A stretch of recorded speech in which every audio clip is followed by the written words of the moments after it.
തകാഹാഷി. ഇതാ നിങ്ങൾക്കൊരു പുതിയ ചങ്ങാതി. പേര് തകാഹാഷി. 1ാം സ്റ്റാൻഡേർഡ് തീവണ്ടിയിലാണ് ഇവൻ ചേരാൻ പോകുന്നത്. കുട്ടികളെല്ലാം സ്കൂൾ മുറ്റത്ത് ഓടിക്കളിച്ചുകൊണ്ടിരുന്ന ഒരു പ്രഭാതത്തിൽ മാസ്റ്റർ പറഞ്ഞു. ടോട്ടോചാൻ ഉൾപ്പെടെ എല്ലാവരും പുതിയ ചങ്ങാതിയെ കാണാൻ തിരക്കിട്ടു. തൊപ്പി ഊരി ഏവരെയും വന്നിച്ചുകൊണ്ട് അല്പം ലജ്ജയോടെ അവൻ പറഞ്ഞു, നമസ്കാരം. 1ാം തരത്തിൽ പഠിക്കുന്ന ടോട്ടോചാനും സഹപാഠികളും അപ്പോഴും തീരെ ചെറിയ കുട്ടികൾ തന്നെയായിരുന്നു. പക്ഷേ ഒരാൺകുട്ടിയായിരുന്നിട്ടും അവരെക്കാൾ കൃഷഗാത്രനായിരുന്നു തകാഹാഷി. കുഞ്ഞു കൈകാലുകൾ, ഇത്തിരിയോളം പോന്ന വിരലുകൾക്കിടയിൽ ഒതുക്കി പിടിച്ചിരിക്കുന്ന കൊച്ചു തൊപ്പി. എങ്കിലും തോളുകൾക്ക് നല്ല വീതിയുണ്ട്. അനാഥത്വം സ്ഫുരിക്കുന്ന ഒരു നോട്ടവുമായി അവൻ നിൽക്കുകയാണ്. നമുക്കേ ആ കുട്ടിയോട് സംസാരിച്ചാലോ? ടോട്ടോചാൻ മിയാചാനോടും സാക്കോചാനോടും അടക്കം പറഞ്ഞു. മൂവരും തകാഹാഷിയുടെ അടുക്കലേക്ക് നടന്നു. അവർ സമീപത്തെത്തിയപ്പോൾ അവൻ സൗഹൃദഭാവത്തിൽ ചിരിച്ചു. അവർ തിരിച്ചു. വലുപ്പമുള്ള വട്ടക്കണ്ണുകളായിരുന്നു അവൻ്റേത്. മുഖമെന്തോ പറയുവാൻ വെമ്പുന്നത് പോലെ തോന്നിച്ചു. തീവണ്ടിയിലെ ക്ലാസ് മുറി കാണണോ? ടോട്ടോചാൻ തൻ്റെ സന്നദ്ധത പ്രകടിപ്പിച്ചു. ഉവ്, തൊപ്പി തിരികെ തലയിൽ സ്ഥാപിച്ചുകൊണ്ട് തകാഹാഷി പറഞ്ഞു. ടോട്ടോചാൻ തിടുക്കപ്പെട്ട് ഓടുകയായിരുന്നു. തകാഹാഷിയെ തങ്ങളുടെ ക്ലാസ് റൂം കാട്ടിക്കൊടുക്കുവാൻ അവൾക്ക് ധൃതിയായി. തീവണ്ടി മുറിയിലേക്ക് ചാടിക്കയറി വാതിക്കൽ നിന്നുകൊണ്ട് അവൾ തൊള്ളയിട്ടു. വേഗം വാന്നേ. തകാഹാഷി വേഗത്തിൽ തന്നെയായിരുന്നു നടന്നിരുന്നത്.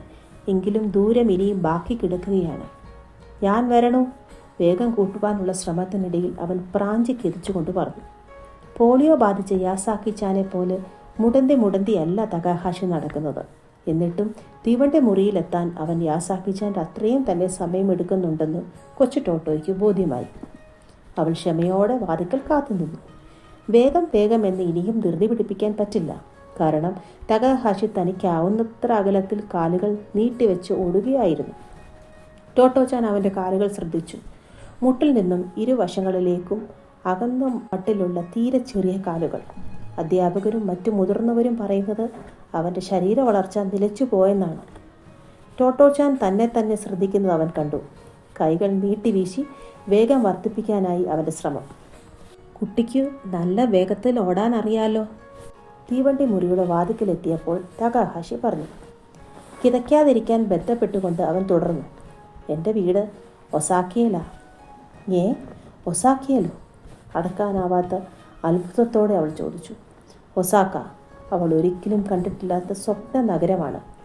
കൊച്ചു ടോട്ടോയ്ക്ക് ഒരു കുഞ്ഞമ്മാവനുണ്ട്. അമ്മയുടെ ഇളയ സഹോദരൻ. സർവകലാശാല വിദ്യാർത്ഥിയായ അമ്മാവൻ വീട്ടിൽ വരുമ്പോഴെല്ലാം ഇരു കൈകളും കൊണ്ട് അവളുടെ കുഞ്ഞു തല പൂണ്ടടക്കം പിടിച്ച് ഇങ്ങനെ പറയും, ഞാൻ നിന്നെ ഒസാക്ക കാട്ടിത്തരാട്ടോ. പതിവ് പോലെ അവളെ കഴിയുന്നത്ര മുകളിലേക്ക് എടുത്തുയർത്തിയ ശേഷം ചോദിക്കും, ടോട്ടോ നിനക്ക് കാണാവോ ഒസാക്ക? അത് മുതിർന്നവർക്ക് പതിവുള്ള വിനോദങ്ങളിലൊന്നു മാത്രമായിരുന്നു. പക്ഷേ ടോട്ടോചാൻ കുഞ്ഞമ്മാവിനെ വിശ്വസിച്ചു. മുകളിലേക്ക് ഉയരുമ്പോൾ അവളുടെ മുഖത്തെ പേശികൾ വല്ലാതെ വലിയും. കണ്ണുകൾ വികൃതമായി മുന്നോട്ട് തള്ളും. ചെകിടു നന്നായി വേദനിക്കുകയും ചെയ്യും. പക്ഷെ ഈ പരവേശത്തിനിടയിലും ദൂരത്തേക്ക് കണ്ണും നട്ട് അവൾ ശ്രമിക്കാറുണ്ട് ഒസാക്ക ഒരു നോക്ക് കാണാൻ. പക്ഷെ ഒരിക്കലും അവൾക്കതിന് കഴിഞ്ഞില്ല. എങ്കിലും നിരാശപ്പെടാതെ ഒരു ദിവസം തനിക്കും ഒസാക്ക കാണാനാകുമെന്ന് ടോട്ടോചാൻ വിശ്വസിച്ചു. ഓരോ തവണയും അമ്മാവൻ വന്നെത്തുമ്പോൾ അവൾ ആത്മവിശ്വാസത്തോടെ പ്രതീക്ഷയോടെ ചോദിക്കും, നിനക്ക് ഒസാക്ക കാട്ടിത്തരാവോ? അങ്ങനെ ഒസാക്ക അവളുടെ സ്വപ്ന ലോകത്തിലെ നഗരമായി. തകാഹാഷി ആ സ്വപ്ന നഗരത്തിൽ നിന്നും വരുന്നു. പറഞ്ഞട്ടെ, അവൾ ചോദിച്ചു. ഒസാക്ക എങ്ങനെ ഇരിക്കുക? ഒസാക്ക പറയാലോ. അവൻ്റെ മുഖത്ത് ആഹ്ലാദത്തിൻ്റെ ഒരു പുഞ്ചിരി വിടർന്നു. ശബ്ദത്തിന് തെളിമയും പക്വതയും തോന്നിച്ചു. പക്ഷെ അപ്പോഴേക്കും ക്ലാസ്സുകൾ ആരംഭിക്കാനുള്ള മണി മുഴങ്ങുകയായി. ഷോ, എന്ത് കഷ്ടമാണെന്ന് നോക്കണേ, ടോട്ടോചാൻ പറഞ്ഞു. ബാഗ് കൊണ്ട് മിക്കവാറും മറിഞ്ഞ് തൻ്റെ കൊച്ചു ശരീരം കുലുക്കി ഉന്മേഷത്തോടെ അവൻ ക്ലാസ്സിനുള്ളിലേക്ക് നടന്നു. മുൻവരിയിൽ ചെന്നിരിപ്പുറപ്പിച്ചു. കൊച്ചു ടോട്ടോയും സമയം പാഴാക്കാതെ അവൻ്റെ സമീപത്തുള്ള സീറ്റ് സ്വന്തമാക്കി.